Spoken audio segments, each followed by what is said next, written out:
Salut tout le monde, dans cette vidéo on va parler de la philosophie adoptée par une grande partie des élites dirigeantes mondiales, en particulier dans les pays occidentaux, donc Amérique du Nord, Europe, en Amérique du Sud, dans beaucoup de pays d'Afrique et en Asie, donc avec la Chine, Russie, Inde, Vietnam, etc.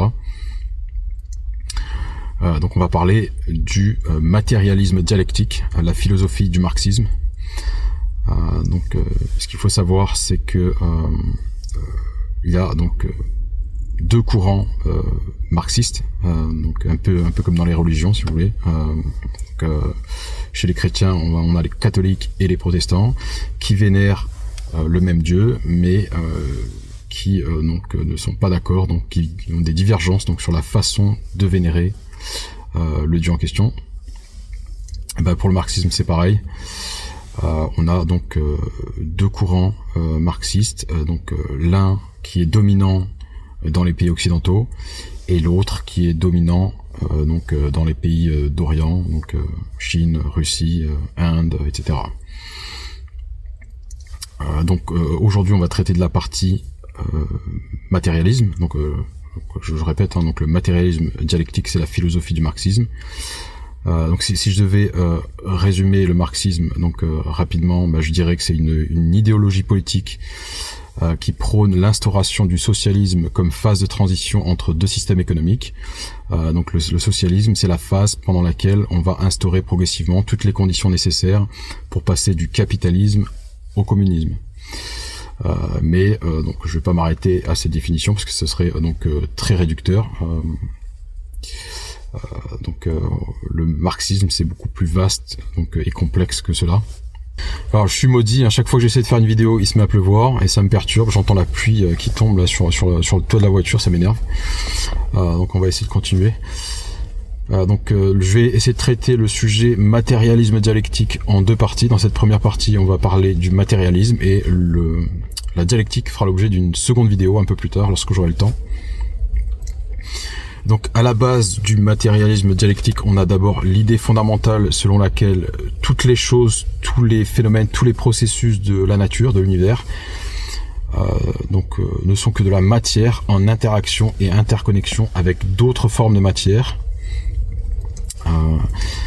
Que tout ce qui existe en fait dans le monde observable, dans le monde sensible, n'est que de la matière en mouvement et en perpétuelle transformation. Et donc que cette matière forme un complexe continu, potentiellement infini et éternel, donc qu'on appelle l'univers. Et que cet univers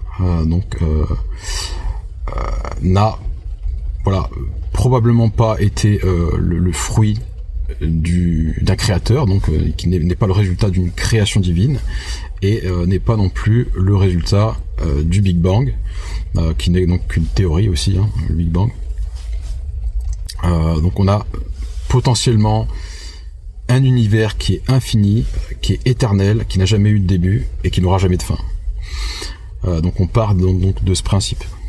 Et donc on pourrait continuer avec ce même raisonnement et dire que l'esprit, donc la pensée humaine, qui se présente sous forme de signaux électriques et chimiques circulant à travers un réseau de neurones, n'est au final qu'un mouvement de matière à travers la matière. Idem pour le temps qui passe. En fait, notre rapport au temps qui passe n'est qu'une illusion. En réalité, le temps ne passe pas. C'est juste le résultat observable de la transformation de cette matière. Donc, c'est la matière qui se transforme.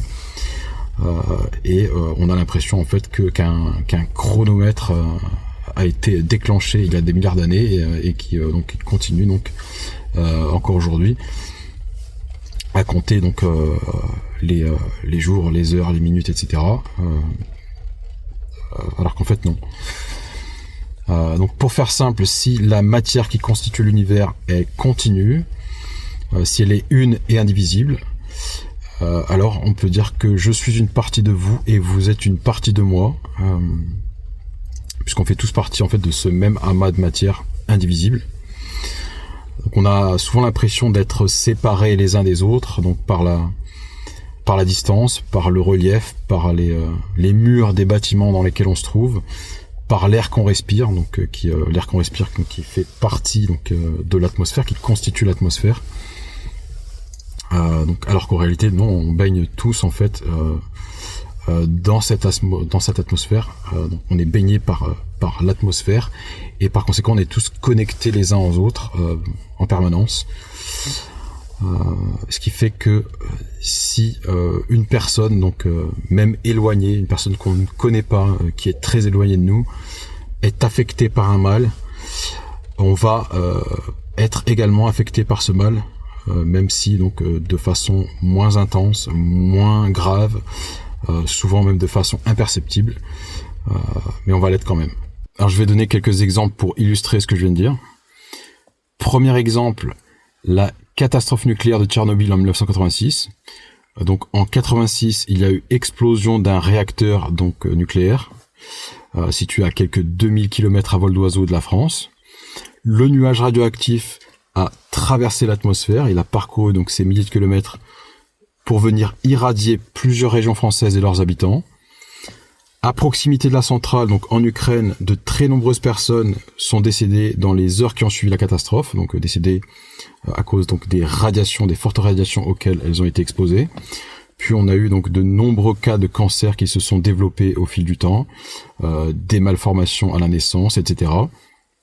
Donc il y a eu énormément de victimes en Ukraine, tandis qu'en France, beaucoup de personnes ont également été affectées, mais moins gravement, moins intensément.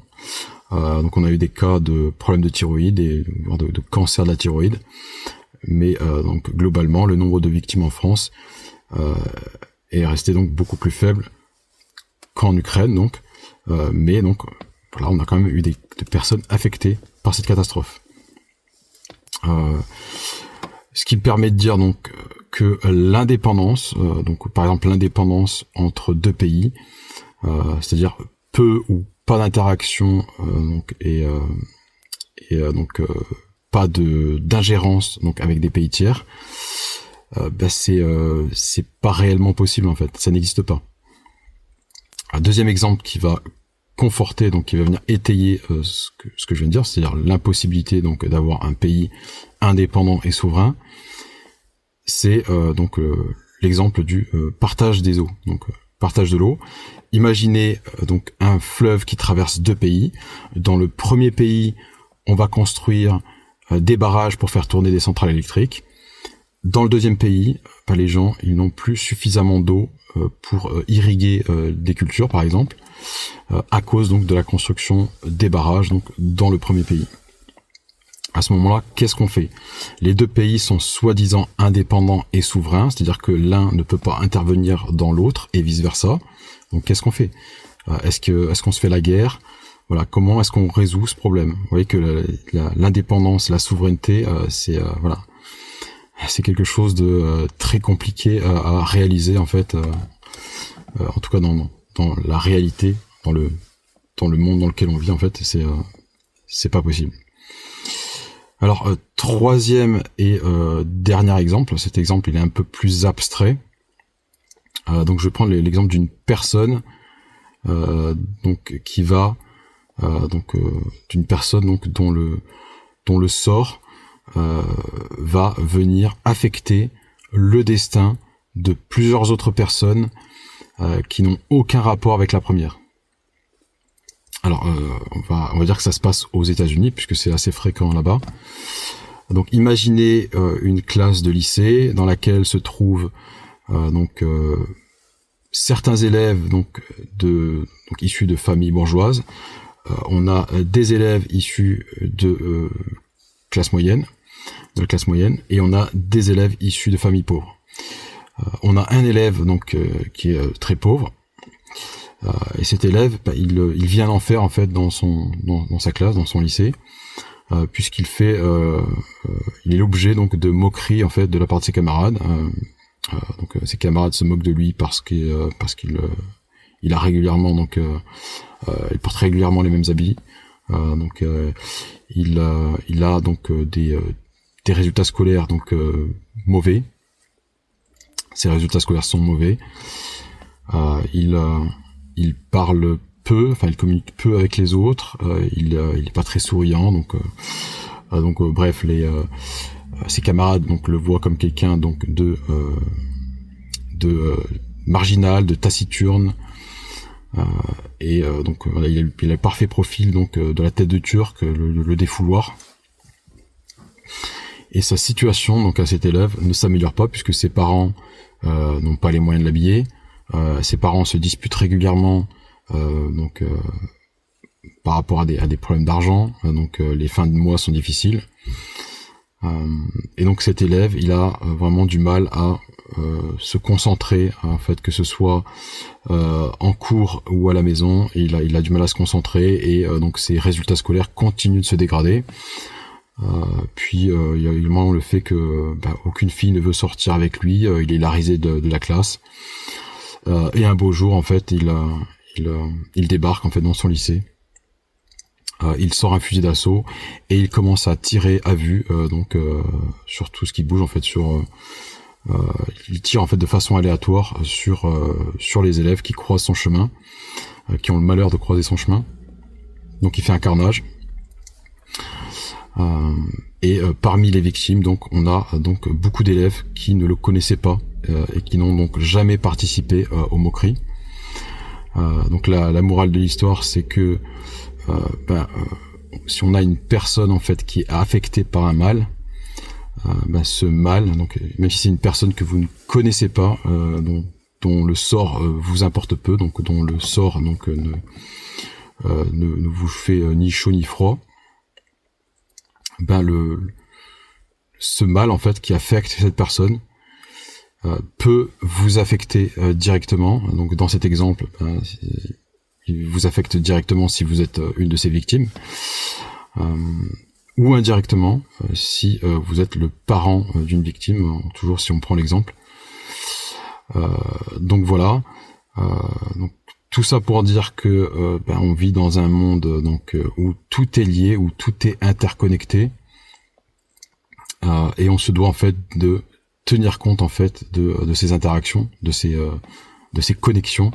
On peut pas en fait regarder le monde qui nous entoure en bloc. En fait, on peut pas regarder les choses et les phénomènes de la nature en blocs distincts et indépendants les uns des autres.